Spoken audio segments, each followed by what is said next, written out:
Hey everybody, it's Jason from the Texas Gun Vault, and once again I'm coming to you with another range report. And in today's range report, we're going to be looking at a really cool Beretta pistol and a model that I had no idea existed before this one was lent to the channel.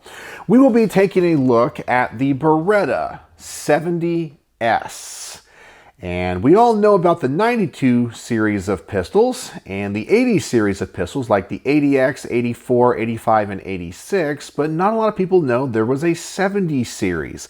This was produced between 1958 and 1985. It was offered in 380, 32 ACP, and 22 long rifle, and that is what we have here, a 22 long rifle version of this. This gun replaced the M1935 and was marketed as a compact pistol. However, handling it here on the workbench, I think in modern nomenclature, we would call this a subcompact pistol.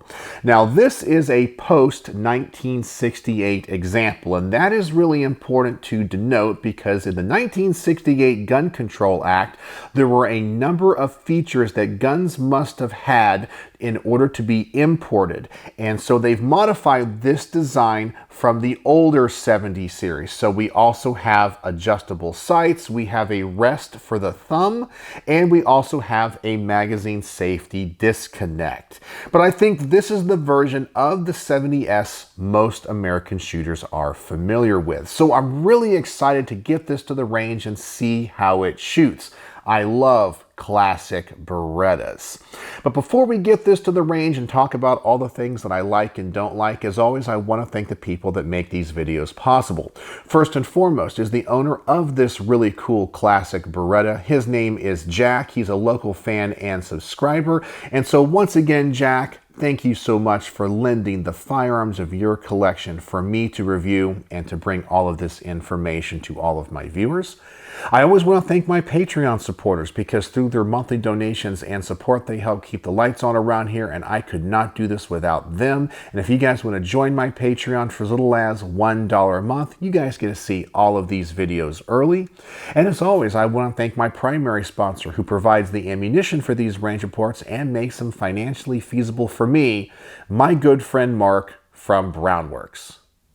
And here we are once again reviewing a classic Beretta pistol, and most likely if you're here watching this review, you own quite a few Berettas yourself. Most likely you own a Beretta 92, a 96, or an M9, and you might be in the market for a set of customized wood grips to make your Beretta unique and one of a kind. Well, I have the perfect grip company for you. Brownworks. Brownworks is a custom grip company making a wide variety of grips for a wide variety of firearms out of a wide variety of exotic woods and materials. And as I mentioned, the Beretta 92 is one of Mark's specialties. He's an artist and he's a craftsman. He's always coming up with new and innovative features for these grips. He can apply custom logos, custom engravings, custom textures, finish these grips in a wide variety of colors. He can create his own laminate woods and apply exotic materials like snakeskin and alligator skin to these grips to make them unique and one of a kind. And he's also branched out into other products like stands for pistols. So I'm going to put a link to his website in the comment section below, as well as a coupon code for 10% off your first order. I'm going to ask you guys to go over there and see everything he has to offer. And when you place your first order for those custom grips, please tell Mark the Texas Gun Vault sent you. All right, so once again, let's talk about the pistol we have on the table today, the Beretta 70S chambered in 22 long rifle. Back in the day, Beretta called this a compact pistol, but I think in today's nomenclature, this would be a subcompact. It's about the size of a Glock 26 or a Glock 27. This particular example is made in Italy and imported by the Bourbon Corporation of New York, New York, and that is spelled B-E-R-B-E-N. It has a single stack, 8-round magazine, and functionally this is a big improvement over its predecessors like the M1934 and 1935. It has a slide stop, a thumb safety, and as I mentioned, being a post-1968 example, it has a few features required for importation, like a magazine safety disconnect. It also has a little shoulder here on the side of the grip for your thumb and adjustable sights. So before we get this gun to the range and see how it shoots, as always, I want to talk about the things that I like and don't like. And I always want to start with the positive first. And the first thing I love about this pistol is that it is a Beretta. They are a manufacturer of firearms for over 500 years. In fact, I think they're the oldest firearm manufacturer in the world. And they just have a reputation and a history to go along with that. But an interesting fact about Beretta, they didn't start making pistols until World War I. So they were kind of new to the game. When many other companies were making pistols, they had to kind of play catch up. And so for many Beretta historians, they refer to pistols of this era as second generation. So as I mentioned, we have a few new features to this gun that the earlier Berettas did not have. Another thing I love about this gun is its size. I told you earlier, Beretta said this was a compact pistol, but it's really more of a subcompact pistol, but it's definitely bigger than many of the pocket pistols that maybe we're familiar with from Beretta, like the 950 BS or the Bobcat. It's bigger, it's heftier, and I really like its size. It's not too big, it's not too small. I really think that's going to translate into a really nice shooting experience. Sometimes in the modern world, we like to shove small calibers into the absolute smallest guns that we can. And you lose accuracy, you lose dependability, you lose durability when you do that. Sometimes it's nice just to have a bigger firearm, even if you're shooting small calibers. Another thing I love about this gun is the sights. Now, the originals did not have these nice adjustable sights. These had to be added for importation, but I really think that is a really nice upgrade to this gun. We also have the classic look of the open slide, and that is just something that I love on all Berettas. I know it helps with reliability. You're less likely to get a stovepipe with an open slide design. But of course, a downside is you can get more particulate or debris in the action. And then finally, something I like about this gun is the trigger. And when I was doing some research on this pistol, everyone said that this was a big upgrade from its predecessors. So as always, I want to adjust the camera, get out the Lyman trigger pull weight gauge, and I want to show you what this trigger is all about. So let's do that now. All right, so let's take a look at this pistol and see what its trigger is all about. As I mentioned, this was supposed to be an upgrade from the previous models, and I can tell you from just handling it here on the workbench, it's a pretty darn good trigger for an older semi-automatic handgun. So let's go ahead and drop the magazine, ensure there is no ammunition in it, and of course, safety check the firearm, visually inspect that chamber. Now, because this gun is chambered in .22 long rifle, and I don't want to damage the firing pin or the side of the barrel, we're going to use these little wall hangers, which happen to be about the same size as a .22 long rifle cartridge. And sometimes we can load these into the magazine, they will feed, and because they have a rim, they can be extracted, and this allows us to safely dry fire the pistol. I can put in about 2 at a time, but let's see what this pistol's trigger looks like. Hopefully the first one will load. That one does not, but the second one does. So let's pull this trigger. Let's see what the take-up looks like. Pretty darn short take-up there. We're at a nice crisp wall. Pretty light break. I'm pretty impressed with that. Let me go ahead and put another one of these in the chamber. Close the slide. I have kept my finger on the trigger here, so let's take a look at this reset. Little bit long, but there's no take up after that reset. It's pretty darn good for a .22 long rifle. All right, so let's go ahead and load this magazine with a few more of these, and then let's get out the Lyman trigger pull weight gauge, and let's see what it measures at. So I'll put in about 3 or 4 of these, and hopefully they will feed. They may not, but we'll find out. All right, so here we go. Let's load that into the gun. And it loads the first one. So now let's clear the averages out. And for our first pull, we have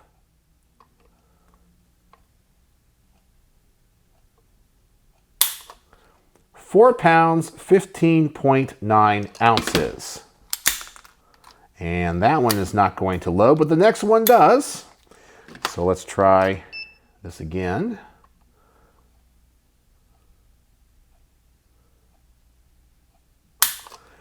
Four pounds, 10.5 ounces. And maybe it might be best if I just manually load these.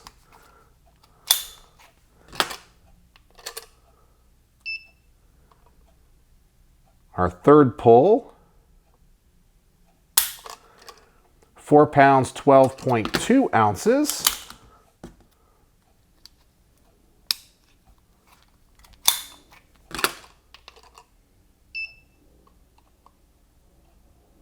Our fourth pull, 4 pounds, 12.1 ounces.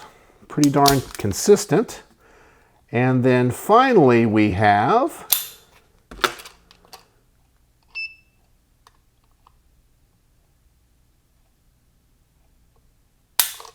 4 pounds, 13.9 ounces, which gives us an average of 4 pounds, 12.9 ounces. And as you can see, the trigger in this for a .22 long rifle pocket pistol, or compact or subcompact pistol, is actually pretty darn good. It's not too heavy, and from just pulling it, it's very, very smooth. So that's what this trigger is all about. But now let's talk about two things about this gun that I don't like before getting it to the range. And the first thing I don't like about this gun is the capacity. Now, in most modern .22s, we usually get a 10-round capacity, but here we have a single stack 8-round capacity magazine. I can tell you at the range, I was able to load this to 9. It fits in there like it's supposed to, but when you try to close the slide, when it picks up that first round, it essentially takes that round and puts it straight up, just like you saw with some of these wall hangers. So you can't use this magazine effectively with 9 rounds. You have to only load it to 8 rounds. The other thing about this pistol I don't like is the magazine button. I really wish this big old button here was closer to the more typical place that you would find it. Now, I do know this is a European pistol, and many European pistols of this time have a heel release, so they're kind of used to this. But as an American shooter, I sure wish the button was up here, but this really isn't going to be too much of a problem. I know with just some practice, getting used to the manual of arms is going to be really easy. All right, so that's what this pistol is all about. So let's get it to the range. As always, I'm going to start off with a target at 7 yards. Now, for this review, I only have one magazine. I asked Jack, do you have another magazine for this? He goes, good luck finding one. And if you find one, they're going to be really expensive. So I will shoot 2 magazines through this because it only has 8 rounds, and I will cut as I load them. So I'll shoot the first magazine, cut to me loading the second magazine, and then I'll show you the target. So let's go to the range and see how this pistol shoots.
All right, so I have some good things and some bad things to say about this. Number one, this is a very comfortable pistol to shoot. I really love its size, and I like this little ledge for your thumb. It's a very ergonomic design. The gun is very comfortable to shoot. It's also very accurate. Yes, it grouped a little bit high at that distance, but I can adjust the sights. But overall, I'm happy with its consistency. But let's talk about the one failure to feed. And this is very reminiscent of when I tried to load the magazine to 9 rounds. And essentially, occasionally one of these rounds comes out of the magazine and it hits the top of the barrel. It misses the chamber. And it doesn't seem to be consistent on which one of the rounds it is. So even if I underload it to 8, sometimes it's the 8th round, sometimes it's the 4th, sometimes it's the last round. It just seems to have this issue. And I did film this a number of times to see if this problem persists. And unfortunately it did. It just seems to have about a 90% success rate. So about 10% of the time we have a failure. But hopefully this will remedy itself. Sometimes guns just need to be shot a little bit and they kind of break in. I know it's an older gun, so it probably doesn't need to be broken in, but I don't know when the last time it was shot. But now let's go back to the range. Let's double the distance on this target. I'm gonna go for the head on this silhouette, put 2 more magazines through it, and hopefully these failures to feed will remedy themselves. So let's go back to the range and see what happens.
And pretty much my comments are exactly the same. The gun is very comfortable and very accurate, but yes, we did have another failure to feed, and this seems to be pretty consistent, but luckily it's an easy malfunction to take care of.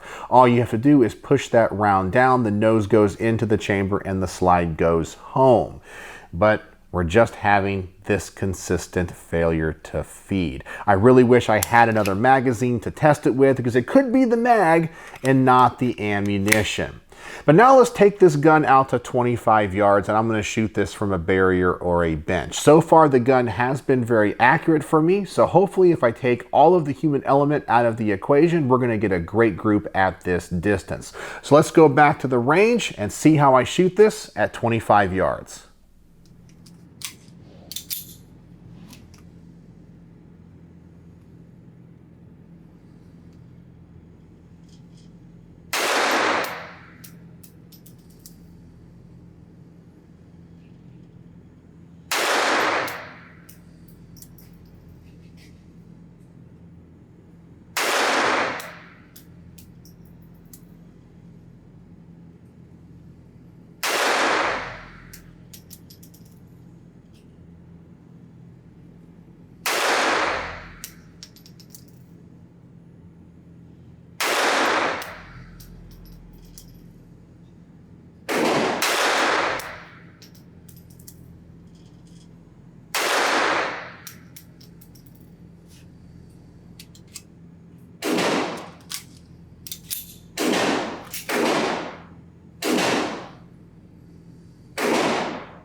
And to be very honest with you, this result kind of surprised me. Normally, I don't shoot guns that are this small and in this caliber that well at 25 yards. Sometimes the older guns just shoot better than the newer ones. There's just an intrinsic quality to a classic firearm. So this gun, I have to say, is very accurate for what it is for me. All right, so the next test I want to do is a defensive ammo test. And some people may buy a gun like this for self-defense, even though 22 long rifle might not be the best caliber for this application, but it might be all you can either afford, it's all you have, or it's all that you can handle. And so I want to put a defensive 22 ammo through this. It's going to be hollow point and high velocity. So let's go back to the range. Let's make sure this gun feeds this ammo and the gun still is reliable. So let's go back to the range.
And we did have another failure to feed, but I don't think this has to do with the ammunition. It's the same exact failure we had earlier with the round nose 22 long rifle. So it could be a magazine issue more than anything else. I actually think the high velocity hollow points run absolutely fine through this gun. It was reliable otherwise, and once again, very accurate. All right, so the last test I want to do is the shoot fast and point shoot test. I want to see, number one, can I shoot this gun fast? Of course, if you had to use it in a self-defense scenario, but also I want to see, is this gun point shootable? As I always say, the adrenaline might be running through your veins. You don't have time to line up these sights. You just point it at the target you want to hit and pull that trigger. Now, normally I would also do a quick magazine change test, but unfortunately, I only have one magazine, so we can't test that. But let's go back to the range, let's do a mag dump through this and just see how it performs.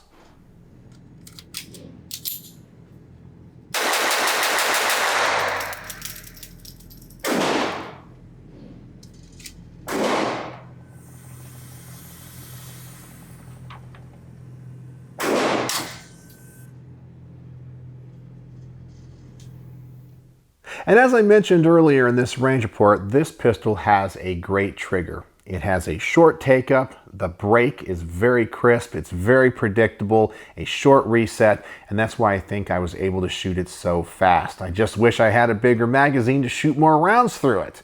Now, when it comes to its accuracy, it's a very naturally pointing firearm. It really feels like an extension of my hand and my arm. It has a very ergonomic grip, and the gun's been accurate this entire range report. So I think it passed this test with flying colors. So what are my final thoughts on the Beretta 70S chambered in 22 long rifle? Well, I can tell you I would really like to review this gun in 32 or 380. I can guarantee with a centerfire pistol caliber, this thing would probably be a very effective concealed carry gun, and hopefully it would run a little bit more reliable. I sure wish I had another magazine to test to see if these failures to feed is an ammo, magazine, or firearm issue. But I really think it's a magazine issue, and maybe one day Jack will be able to track down another magazine and test that. But the gun seems to be very high quality, it's very accurate, It's very shootable. It's a very comfortable gun to shoot, but it does have a pretty high failure rate when it comes to feeding. And because of that, I have to deduct a lot of points because I couldn't recommend this gun as a CCW. So on my star system, how would I rate the Beretta 70S in 22 long rifle? Well, because of the failures to feed, I can only give it 3.5 stars out of 5. If this thing was more reliable, easily 4.5 or 4.75 stars out of 5, no problem whatsoever. It's obviously a high quality gun. It's a classic Beretta, and you can't go wrong with that. So hopefully one day I'll be able to review this again, maybe with a different magazine or in a different caliber. So tell me in the comment section below, have you ever owned or shot a Beretta 70 series pistol? And what did you think? Did you have the same issues I did? I would love to know. So, as always, thanks for watching.